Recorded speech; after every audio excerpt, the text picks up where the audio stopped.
go to our Facebook page and like us, and also to our YouTube page and subscribe. A lot of people asked me last week after I showed the tides and solunar periods what websites I like to use. The first one is salunarforecast.com and the second one is rodandreel.com.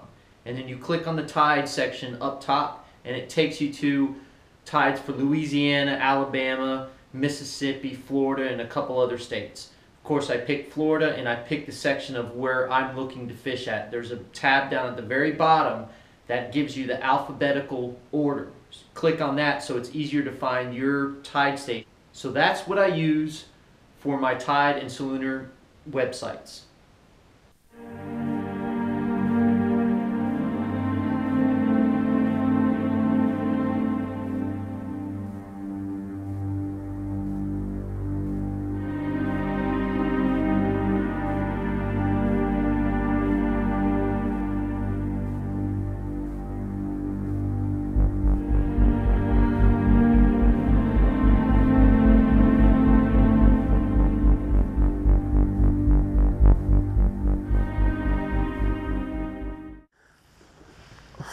Folks, we had a really rough morning. It was cold. We caught enough bait. We got to the area. We think one of our spots that we've been fishing, a poacher came through. There was very little mullet in there. Chad just got busted on. No? No activity whatsoever. So we decided to make a run, fish in some backcountry areas. We're fishing an area now to where this shoreline here, what happens is it drops off. It drops off right in here, and then we're sitting on top of an oyster bed, and it drops from about 1 foot of water down to about 3 feet of water. And on this outgoing tide, the tide is going this way. On this outgoing tide, these fish will lay down on these edges and get out of the bushes. As you can see up there, you can probably see that there's no water underneath the bushes, and I just got whacked and he didn't take it. And these fish come down in this little hole right here. And there's the bait sweeps over and these fish just sitting here. I've caught redfish, snook, trout, jacks, ladyfish, sheep's head, all kinds of fish right in here. And we pulled up and immediately caught a snook. I caught a small redfish, caught another snook. We've lost a couple of fish. We have fish rolling on our baits all around. As a matter of fact, there was another one that rolled out there a little bit farther away. I might be able to reach it with my cast. But this is another area that not so much mullet are in, but it's an area where there was another roll right there between them. But it's an area where I looked to where I actually accidentally found this spot because the tide was real low one day and it was rolling over the oyster bed into the deeper water, and he's hooked up. Ooh, that's a better snook. He's a nice snook. He's a nice snook. Well, better than what we've been catching so far. Woo-hoo. Back to him. Yeah, he does.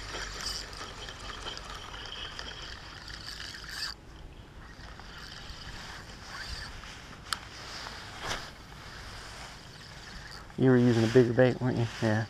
I saw you put on the bigger bait. Yeah, that's not bad.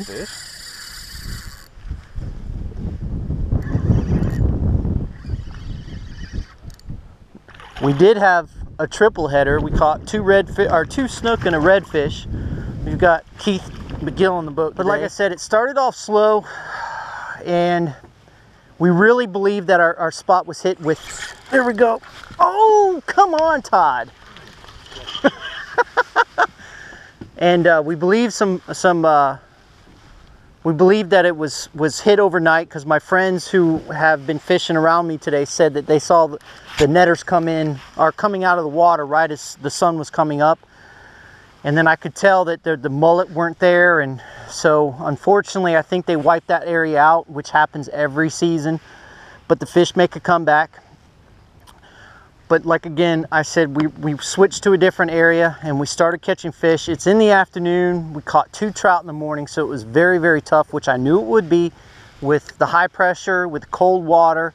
But the water's warming up. It's almost 67 degrees now, starting off at 60 degrees where we were at before. So everything's kind of coming into motion now. Come on, fishy.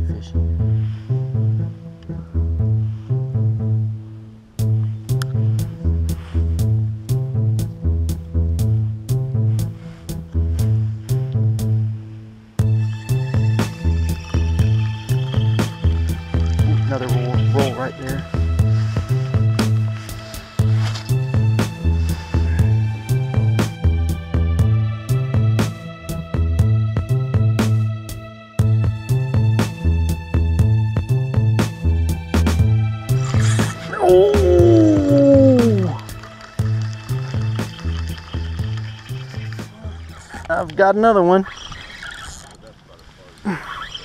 This might be another redfish. Nope, snook. Uh-oh. Oh no, I already got my slam. That's right. I already got my slam. At least it's the best snook that I've had all morning long, or all day long. Oh, come on, man. Get your line out of my line. Jeez. You know what, I can. I'm fishing in my spot. Yeah, whatever. So I need a trout. Oh, God, that was missed. Ah. I need a red. Could have had it. You need a trout. Ooh, that's a good fish. That's a good redfish. Oh yeah. Good redfish.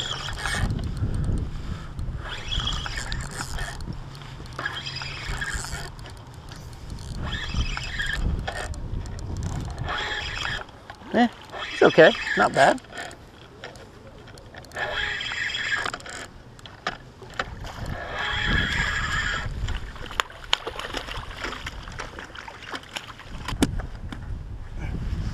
Another nice redfish.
Oh, dinky dinky. No wonder he wasn't swimming,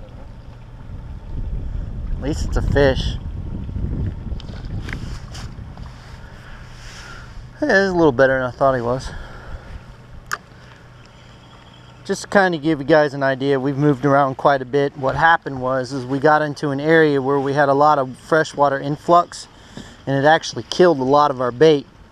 And so we're struggling with a little bit of bait that we have left, and so it's a little tough.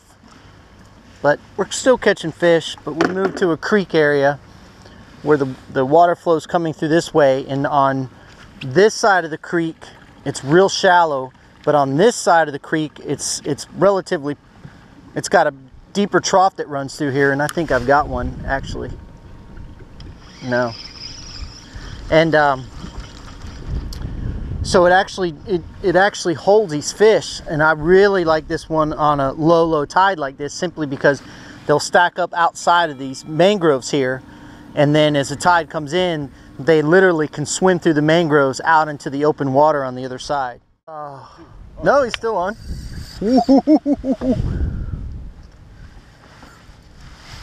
Get him, Chad.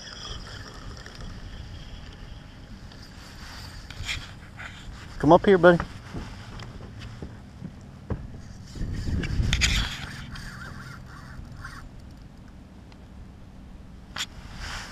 Ooh, not bad.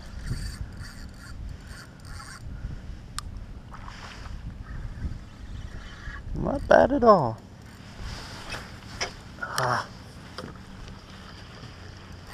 There you go. Not a bad snook. Now I'm going to cowboy your hole. Nope, not bad at all.